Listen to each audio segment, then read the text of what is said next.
C ಬ್ಯಾಂಕ್ದು ಅವ್ಯವಹಾರ ನಡೆದಿದೆ ಅಂತ ಹೇಳ್ಬಿಟ್ಟು ಕೋರ್ಟ್ಗೆ ಹೋಗಿದ್ದಾರೆ ಹಲವಾರು ಜನ. ಅದ್ರ ಮೇಲೆ ಸ್ಟೇ ಇದೆ.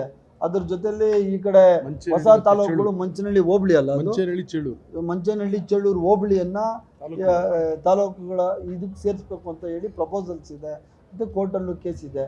ಇದು ತೀರ್ಮಾನ ಆದ ತಕ್ಷಣ DCC ಬ್ಯಾಂಕಿಗೆ ಚುನಾವಣೆ ನಡೆಸುವಂಥ ಕೆಲಸ ಮಾಡ್ತೀವಿ. ಕೋಮೂಲು ಸಹ ಅದು ಕೋರ್ಟಲ್ಲಿದೆ.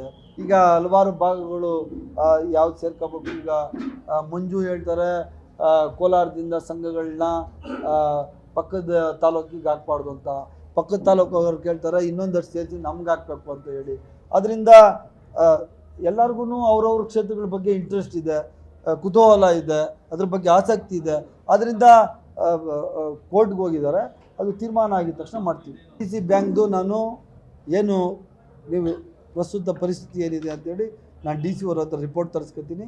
ಯಾಕೆ ಸಾಲ ಕೊಡ್ತಾ ಇಲ್ಲ, ಅದಕ್ಕೆ ಯಾಕೆ ಕೊಡಲೇಬೇಕು ಅಂತ ಹೇಳಿ ನಾನು ಒಂದು ಆದೇಶ ಮಾಡಿಸ್ತೀನಿ. ಒಂದು ನಿಮಿಷ ಎಷ್ಟು ದಿನ ಆಯ್ತು ಎಷ್ಟು ದಿನ ಆಯ್ತು ಸರ್? KDP ಮೀಟಿಂಗ್ ಆಗಿ ಎಷ್ಟು ದಿನ ಆಯ್ತು ಹೇಳಿ? ಒಂದು ವಾರ ಆಯಿತು. KDP ಮೀಟಿಂಗ್ ಆಗಿ ಒಂದೇ ವಾರ ಆಗಿರೋದು. ಪ್ರೊಸೀಡಿಂಗ್ಸ್ ಫೈನಲ್ ಆಗಿರಲ್ಲ. ಡೇ ಅಂಡ್ ನೈಟು ಆರ್ಡರ್ಸ್ ಮಾಡೋಕ್ಕಾಗಲ್ಲ ನೋಡಿ. ಸರ್ಕಾರಿ ಆದೇಶಗಳಿರ್ತವೆ. ಇದು ಯಾರ್ದು ಖಾಸಗಿ ಆಸ್ತಿ, ಖಾಸಗಿ ಸ್ವತ್ತಲ್ಲ. ಬ್ಯಾಂಕ್ ಹಣ ಸಾರ್ವಜನಿಕರ ಹಣ. ಯಾರಿಗೆ ಕೊಡಬೇಕು, ಯಾರಿಗೆ ಕೊಡಬಾರ್ದು ಅಂತೇಳಿ ಭಾಳ ಜವಾಬ್ದಾರಿಯುತವಾಗಿ ನಾವು ಅದನ್ನೆಲ್ಲ ನಮ್ಮ ನಡವಳಿಕೆಯಲ್ಲಿ ಇರಬೇಕಾಗ್ತದೆ.